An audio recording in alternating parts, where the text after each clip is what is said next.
कल अपनी कुछ चर्चा हो नहीं पाई थी। कल कुछ कारणवशात मैं कक्षा नहीं ले पाया था। विगत कक्षा में, परसों की कक्षा में हमने 13वें गुणस्थान को पूर्ण किया था।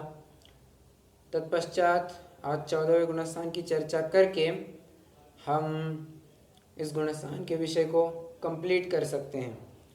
परंतु अच्छा, ठीक है। हाँ, एक प्रश्न था अनुकृष्टि रचना के बारे में, हालांकि जिनका प्रश्न था वे ही उपस्थित नहीं है, तो मुझे लगता है वो प्रश्न अपन एंड में लेंगे। अभी तो अपन 14वां गुणस्थान कंप्लीट करते हैं, कुछ बची चर्चा भी ले लेंगे और बाद में जब वे ज्वाइन हो जाएंगे अपन अनुकृष्टि रचना की अच्छे से चर्चा करेंगे। ठीक है, चलिए गाइड ले लेंगे सभी। गाइड में अपन 14वां गुणस्थान की बात पढ़ेंगे अभी।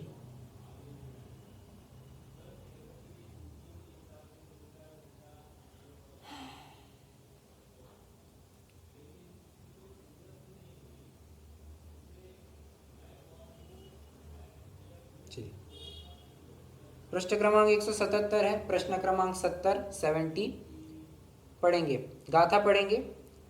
शीलेसिं संपत्तो निरुद्धनिःशेष आसवो जीवो कम्मरय विप्पमुक्को गय जोगो केवली होदी।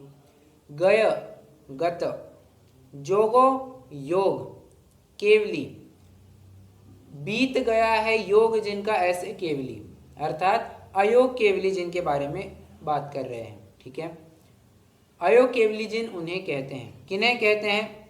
शीलेसिं संपत्तो निरुद्धनिःशेष आसवो जीवो कम्मरय विप्पमुक्को गय जोगो केवली होदी। शीलेसिं शील, संपत्तो संपत्ति, शील संपत्ति मतलब यहाँ पर ईश्वरता लिया है। ठीक है, शील रूपी धन, शील रूपी संपत्ति, शील रूपी ईश्वर, शील रूपी भगवान, कुछ भी कहिए, शीलों की ईश्वरता को प्राप्त। अब कौन से शील? 18,000 भेद वाले जो शील के भेद देखे थे ना, 8-10 सहस विधि शील धर चिद ब्रह्म में नितर में रहे, वो 18,000 भेद वो ये वाले कह रहे हैं। ठीक है, समस्त आश्रवों के निरोध से सहित, निरोध से सहित कह रहे हैं। हाँ, निरोध से रहित नहीं कह रहे हैं। निरोध से रहित कहते तो क्या दिक्कत होती?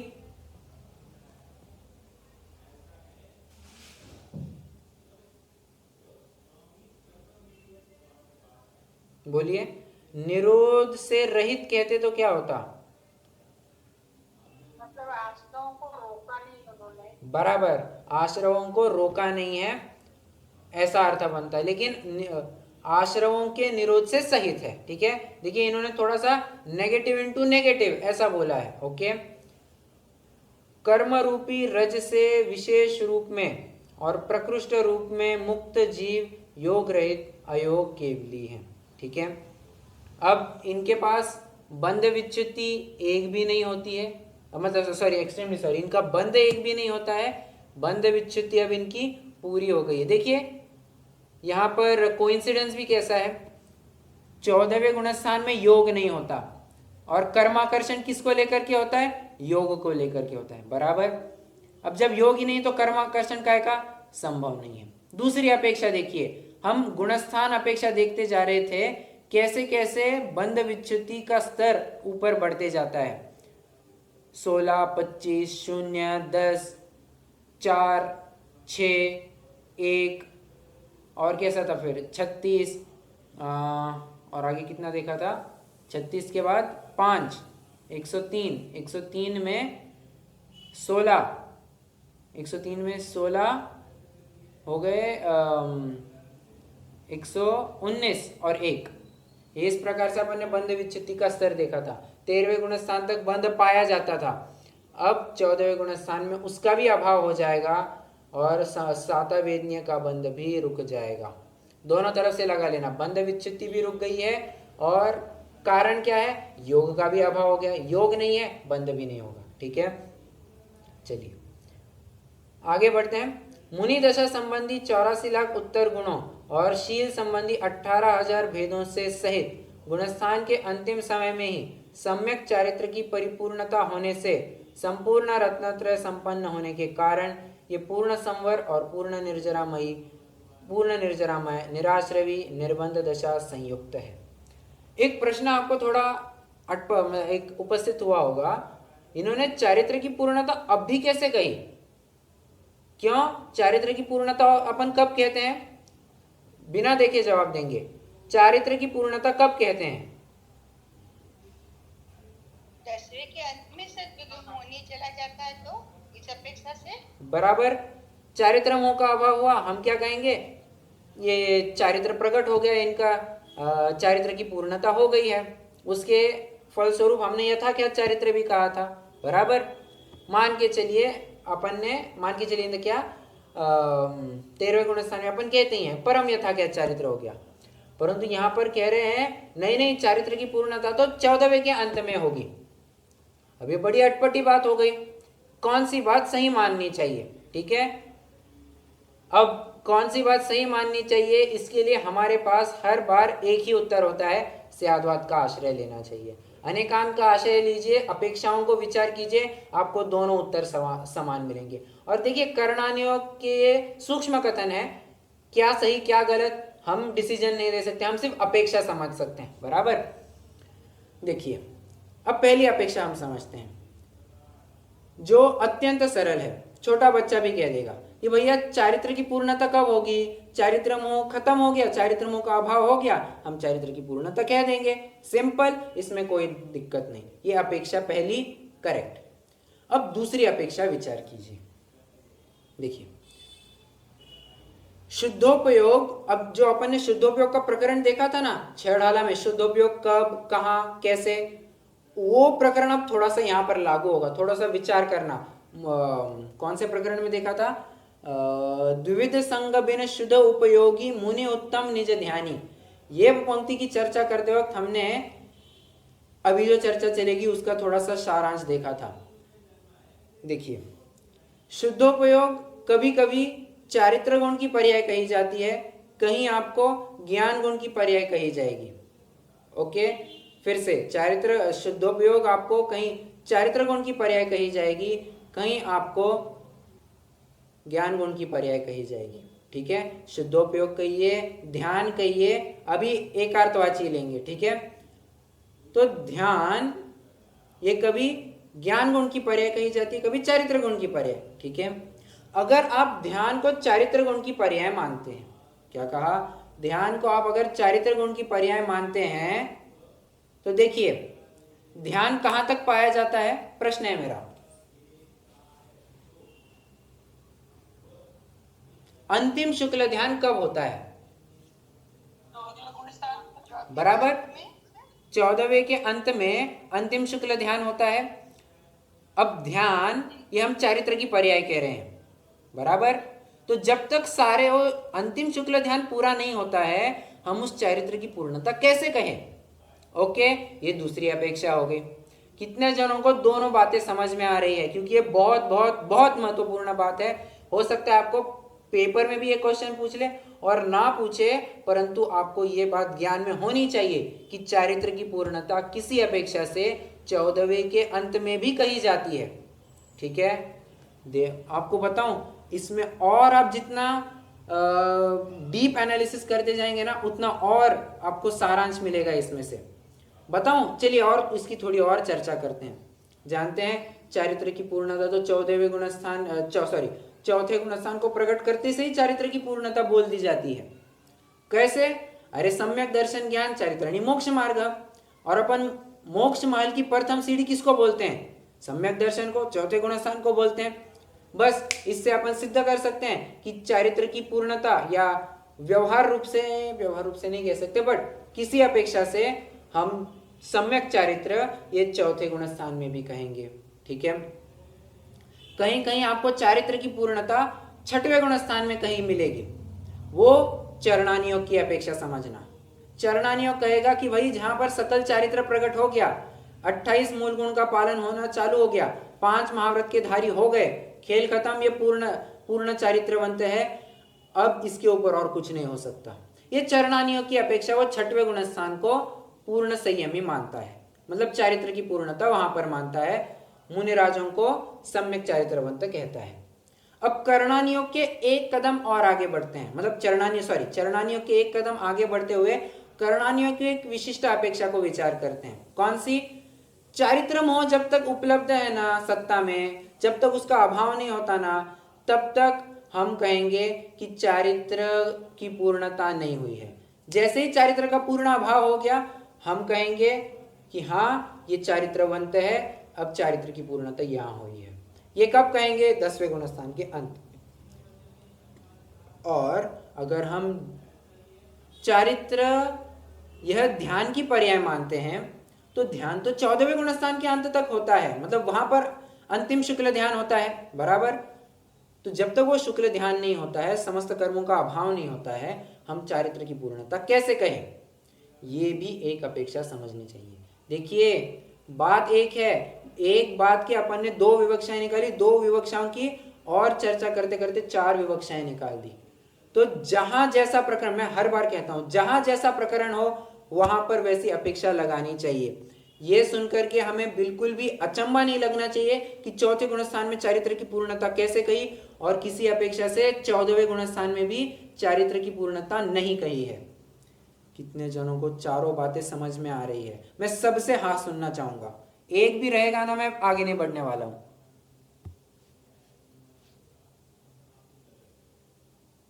सर ये 10वें गुणस्थान में भी चारित्र, मतलब 11th में भी चारित्र है करके बोलेंगे, क्या बोलेंगे सर? वहां पर यथा क्या चारित्र कहते हैं ना अपन। Okay sir. 11वें गुणस्थान में और 12वें गुणस्थान, दोनों ही गुणस्थानों में यथा क्या चारित्र कहते हैं। ओके।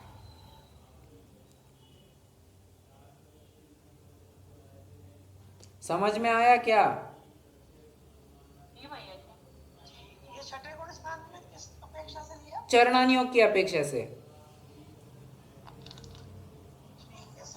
ठीक है, चरणानियों क्या कहेगा भाई, इसके 28 मूलगुण पल रहे हैं, 5 महाव्रत के धारी हो गए हैं, इनकी सब, मतलब चरणानियों की अपेक्षा कहेंगे कि हाँ सील लगा दिए हमने, ये सकल चारित्रवंत है, ये इनकी चारित्र की पूर्णता हो गई है। ठीक है,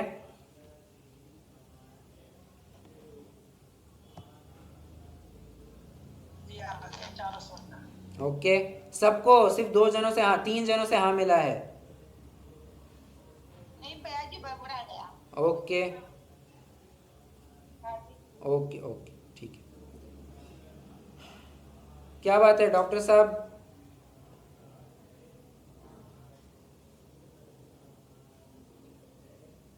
शायद आवाज नहीं पहुंच रही, ठीक है, कोई बात नहीं। बाकी सबको समझ में आया ना? चलिए अब अपन आगे बढ़ते हैं।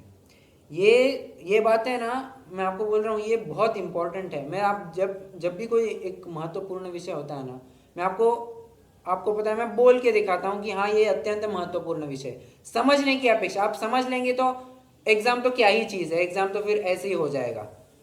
समझना बहुत महत्वपूर्ण है। आप समझ लेंगे तो भले ही परीक्षा में आप पास हो या फिर टॉप करें, उससे कोई मतलब नहीं बनता। आपको समझना बहुत महत्वपूर्ण है। ठीक है, चलिए आगे बढ़ते हैं।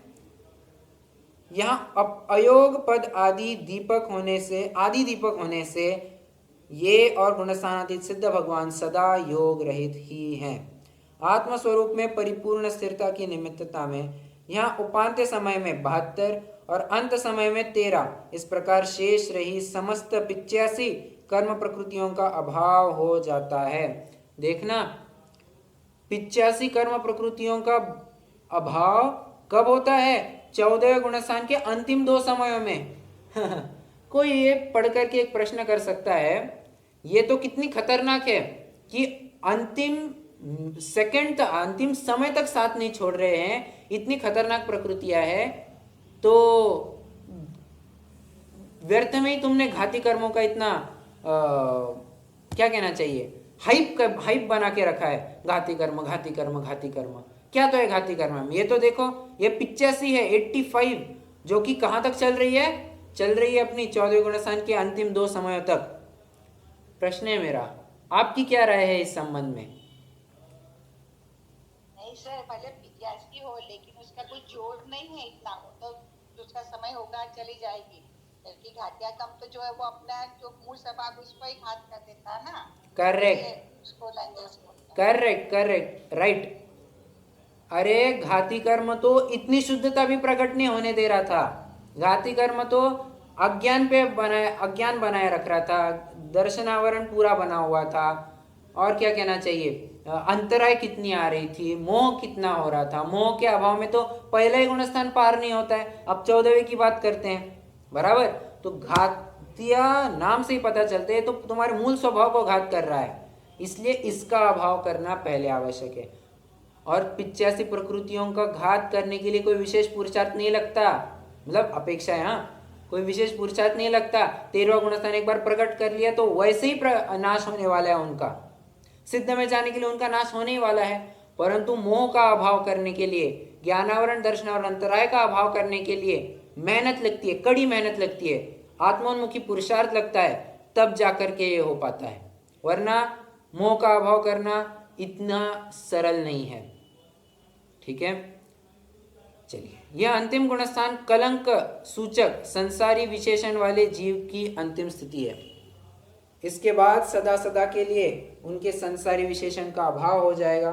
यहाँ योगों का अभाव हो जाने से आत्मा और शरीर का पूर्ववत एक क्षेत्रावगाही संबंध विद्यमान होने पर भी निमित्त नैमित्तिक संबंध सापेक्ष सभी क्रियाओं का पूर्णतया अभाव है। व्युपरत क्रिया निर्वृत्ति नामक चतुर्थ शुक्ल ध्यान की पूर्णता होते ही यह एक क्षेत्रावगाही संबंध भी विघटित होकर सदा सदा के लिए ये अनादि अनंत द्रव्य कर्म, भाव कर्म और नो कर्म से पूर्णतया रहित आत्म स्वभाव के समान पर्याय में भी द्रव्य कर्म, भाव कर्म और नो कर्म से भी पूर्णतया रहित हो जाएंगे। ये जो अभी अपने 3 पंक्तियां पढ़ी ना, सदा सदा के लिए अनंत द्रव्य कर्म, भाव कर्म, नो कर्म से पूर्णतया रहित, 6 ढाला की मिली, 6 ढाला में इसके लिए एक पंक्ति आई है। मैं वो पंक्ति आपसे सुनना चाहूंगा।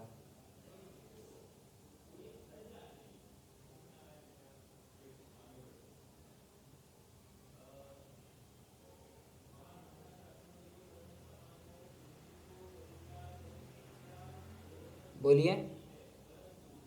6 ढाल में आपको हिंट देता हूं, तीसरे ढाल में ये पंक्ति आई है। और हिंट देता हूं, मोक्ष तत्व की चर्चा चल रही है, वहां पर ये पंक्ति आई है। अब तो बोलिए।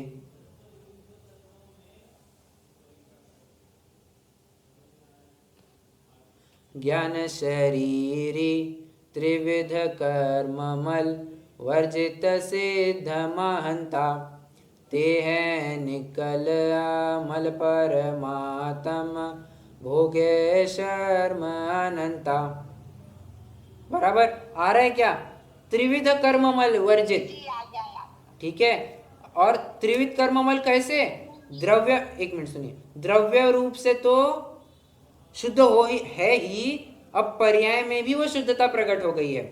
जो द्रव्य में वैसी की वैसी शुद्ध, अब पर्याय, भले ही पर्याय एक समय की है, भले ही एक समय की है, परंतु जो शुद्धता त्रिकाल रूप से द्रव्य में है, वही शुद्धता पर्याय में एक समय के लिए क्यों ना हो प्रकट हो चुकी है। कैसे? द्रव्य कर्म, भाव कर्म, नो कर्म तीनों से रहित हो गए हैं। ठीक है, देखिए अरहंत अवस्था में तो सर्वप्रथम भाव कर्म से रहित हुए थे, द्रव्य कर्म और नो कर्म अभी तक बचा था। भाव कर्म उनका चला गया था, परंतु 14वां गुणस्थान पूरा हो गया तो द्रव्य कर्म और नो कर्म इनसे भी छुटकारा मिल जाता है। नो कर्म मतलब क्या? शरीर। द्रव्य कर्म मतलब क्या? ये कर्म। दोनों से छुटकारा मिल गया, हो गए 3 कर्मों से रहित हो गए। ठीक है, आगे पढ़ते हैं। सम्यक्त्व की अपेक्षा 13वें गुणस्थान के समान ही परम अवगाढ़ रूप क्षयिक सम्यक्त्व है तथा चारित्र की अपेक्षा परम यथाख्यात चारित्र रूप क्षयिक चारित्र है। देखिए, मैं वही बात फिर से कहना चाहूंगा, चारित्र किसी अपेक्षा 14वें गुणस्थान में कहेंगे भी, और चारित्र की अपूर्णता भी किसी अपेक्षा से कहेंगे। अपन अपेक्षाएं हैं, समझना चाहिए। आगे अब तो सिंपल बातें हैं। अयोग केवली नामक इस 14वें गुणस्थान का काल और गमनागमन स्पष्ट कीजिए। गमनागमन तो बहुत आसान है, कोई भी बता देगा। इनका आगमन 13वें से ही होता है और इनका गमन सिद्ध गुणस्थानातीत सिद्ध अवस्था में ही होता है। मैं ही इसलिए लगा रहा हूं क्योंकि there is no other way out, यही रास्ता है। ठीक है, अब काल की चर्चा करते हैं। देखिए ये 14वां गुणस्थान ऐसा गुणस्थान है जहां पर कोई भी जीव जाए, कोई भी मतलब कोई भी जीव जाए, उसका काल समान ही होता है। मतलब मैं 14वें गुणस्थान में पहुंच गया, आप सभी जन भी 14वें गुणस्थान में पहुंच गए।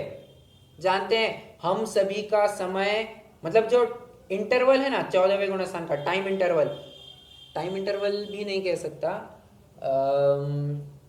उसका काल जो है, टाइम है, वो टाइम सभी के लिए सेम रहेगा। ठीक है, जैसे अपन देखते हैं कि एक क्लास में जितने भी 60 बच्चे बैठे हुए हैं, सभी बच्चों के लिए एक पीरियड का टाइम 40 मिनट, तो 40 मिनट ही होगा।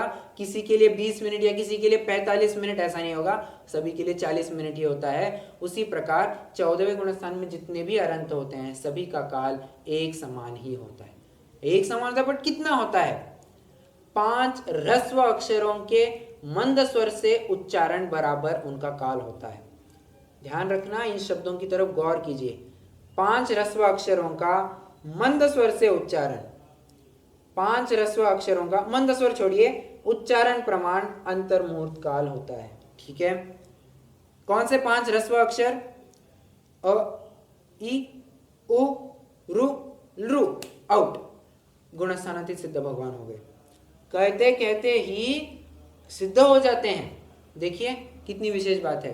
अ, इ, उ, रु, लृ, खत्म। ठीक है, अब इसको थोड़ा, अब जब आप भी कभी इसको पढ़ेंगे, उच्चारण करेंगे ना, तो उच्चारण भी आपको एकदम हल्का ही उच्चारण देना है, ज्यादा जोर नहीं देना है। अ, इ, उ, रु, लृ, इतना लंबा उच्चारण नहीं करना है। एम्फोसिस एकदम छोटा शॉर्ट दे करके खत्म करना है। अ, इ, उ, रु, लृ, खत्म। ओके, चलिए, गमनागमन की भी चर्चा हो गई, काल की भी चर्चा हो गई। अब अपन चर्चा करते हैं गुणस्थानातीत सिद्ध भगवान की। क्या है अभी?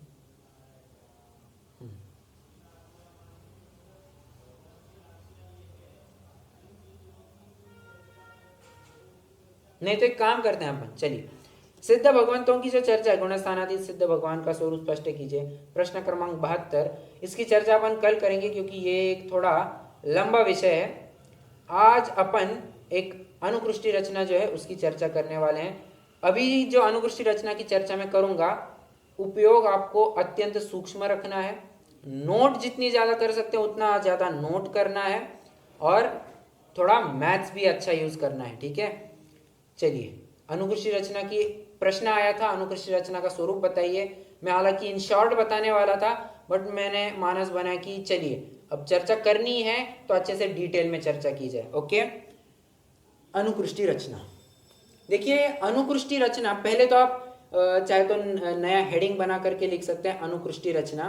इसके लिए एक कंडीशन लिखेंगे, अनुकृष्टि रचना तभी संभव है जब अधः प्रवृत्तकरण में संभव है। अधः प्रवृत्तकरण में ही क्यों संभव है? क्योंकि वहां पर समान समयवर्ती जीवों के परिणाम कुछ समान कुछ असमान, तथा असमान समयवर्ती जीवों के परिणाम भी कुछ समान कुछ असमान ऐसे होते हैं। फिर से, अनुकृष्टि रचना अधः प्रवृत्तकरण में ही होती है। और अधः प्रवृत्तकरण भी कौन सा? त्रिकरण वाला, जो पंचलब्धि में त्रिकरण होते हैं, उस त्रिकरण के अधः प्रवृत्तकरण में ही अनुकृष्टि रचना होती है।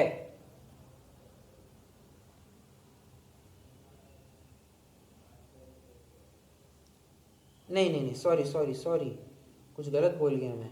अनुकृष्टि रचना हर सॉरी क्या कहते हैं, हर इसमें होता है, अधः प्रवृत्तकरण में। चेक कर लेते हैं कहीं गलत ना हो जाए।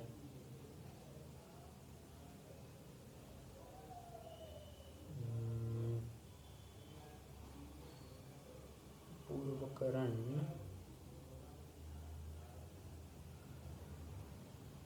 चक्र की अपेक्षा अनुकृष्टि रचना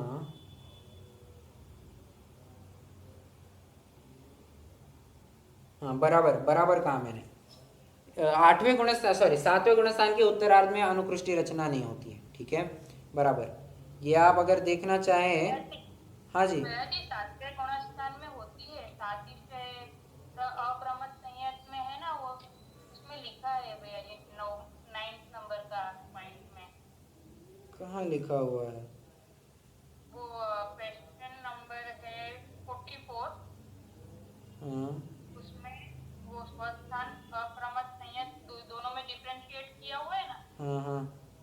उसमें 9th नंबर का अच्छा, point इसमें अनुकृष्टि रचना होती है। फिर मैंने कहाँ क्या पढ़ा? मैंने कुछ उल्टा पढ़ दिया, लेकिन मैंने अभी कहीं तो भी अनुकृष्टि रचना नहीं होती है ऐसा पढ़ा। स्वस्थान में नहीं होती है भैया जी, लेकिन उसमें होती है ना। ठीक है, बराबर, ओके, करेक्ट। इसमें अनुकृष्टि रचना होती है, मतलब एक बात अपन कंफर्म करके चल सकते हैं कि ये अधः प्रवृत्तकरण जहां जहां भी होगा अनुकृष्टि रचना होती है। अब एक और पॉइंट कहा था मैंने, हाँ, अधः प्रवृत्तकरण में ही क्यों होती है, तो कारण लिखना है यहाँ पर। असमान समयवर्ती जीवों के परिणाम कुछ समान कुछ असमान होते हैं, इसलिए यहाँ पर अनुकृष्टि रचना होती है। देखिए, समान समयवर्ती जीवों के परिणामों को लेकर के अनुकृष्टि रचना नहीं हुआ करती, असमान समयवर्ती जीवों के परिणामों को लेकर के ही अनुकृष्टि रचना होती है। और वो भी कब? जब उनके परिणाम कुछ समान कुछ असमान होते हैं। यहां तक ओके है? सबको ओके है?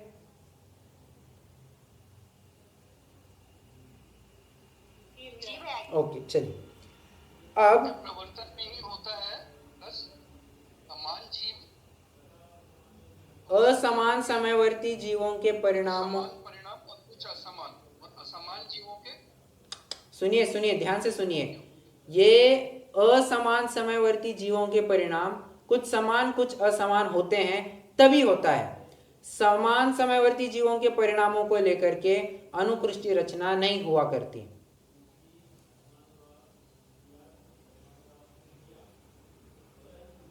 ठीक है, अब तो दोनों तरह के जीव है ना, समान। तो मैं वही कह रहा हूं, सुनिए ना, मैं वही कह रहा हूं, असमान समयवर्ती जीवों के परिणामों को लेकर के अनुकृष्टि रचना होती है, और वो भी कब? जब उनके परिणाम कुछ समान कुछ असमान हो तभी। अब कुछ समान कुछ असमान ये सिर्फ अधः प्रवृत्तकरण में ही होता है, बाकी कहीं नहीं होता है, इसलिए वहीं पर अनुकृष्टि रचना होती है।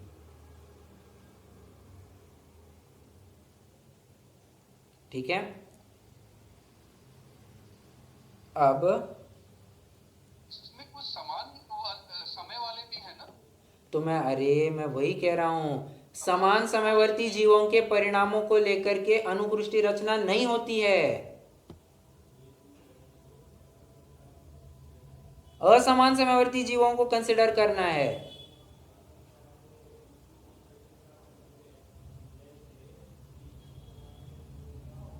ऐसे नहीं, ये डॉक्टर साहब पूछ रहे हैं, इसमें समान भी होते हैं ना। हाँ, ऐसे शायद पूछ रहे हैं। होते हैं, बट उनका आगे का क्वेश्चन शायद वही होगा, उनको लेकर के क्यों नहीं होता, if I am not wrong.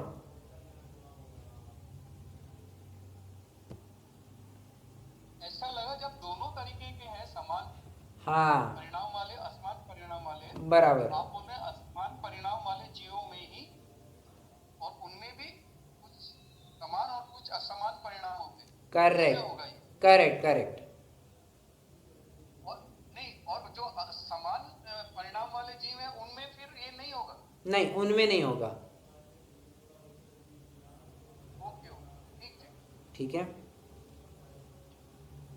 चलिए अब इसमें ना अभी थोड़ा सा मैथमेटिक्स आएगा। ओके, अगर आप कैलकुलेटर अपने पास रखना चाहते हैं, जो कुछ भी कर सकते हैं कीजिए अब, परंतु अब थोड़ा सा ना, आपने कभी मैथ्स में अरिथमेटिक प्रोग्रेशन का कंसेप्ट पढ़ा होगा। अब हिंदी नाम तो मुझे पता है नहीं, अरिथमेटिक प्रोग्रेशन का एक कंसेप्ट पढ़ा होगा, जिसमें क्या होता है कि एक सीरीज चलती है, जिस सीरीज में ना अगला जो नंबर होता है उस नंबर में एक पर्टिकुलर डिफरेंस होता है। जैसे अब मैं बताऊं आपको, 2, 5, 8, 11, 14, ये अरिथमेटिक प्रोग्रेशन में है।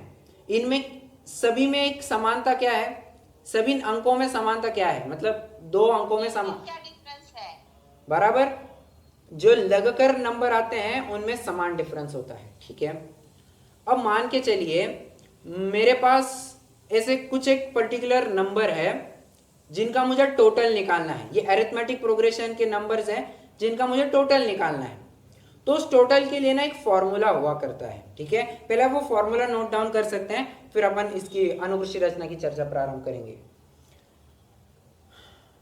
सम is equals to SUM, sum is equal to n divided by 2, n upon 2 into bracket open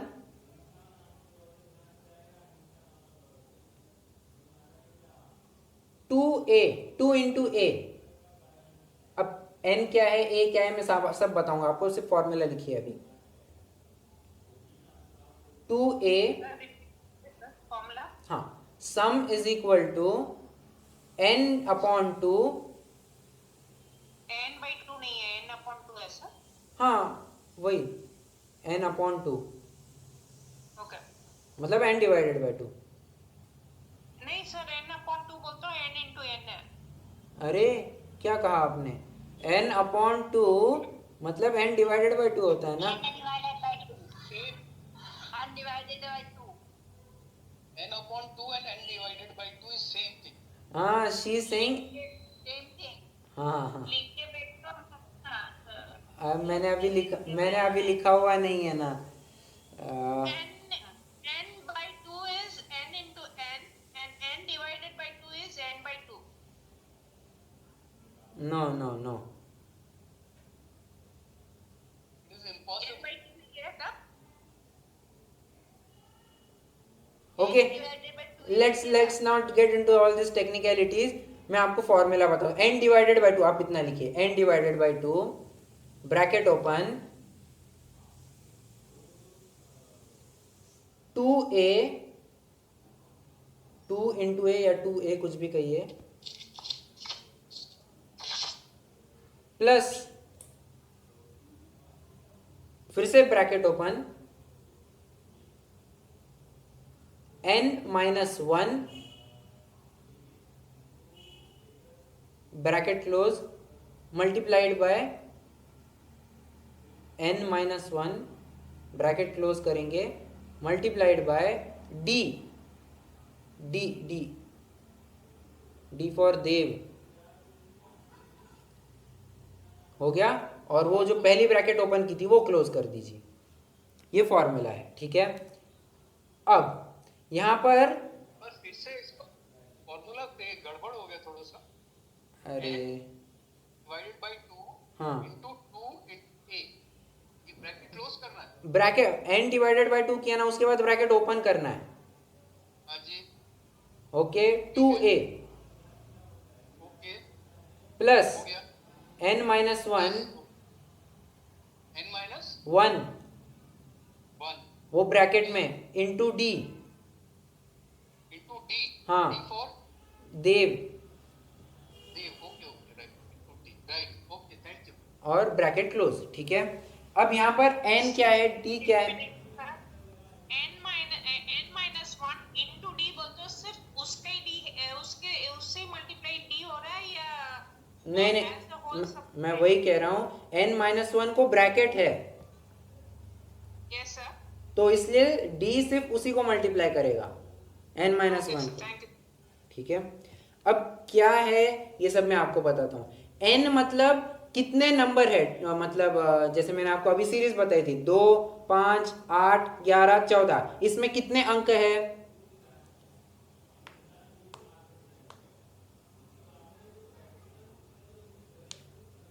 इसमें कितने अंक हैं, 5 है, तो n मतलब नंबर, ठीक है। कितने कितने, काउंट काउंट, n मतलब count, count of numbers. d मतलब है दो नंबर के बीच का डिफरेंस, d मतलब दो नंबर के बीच का डिफरेंस।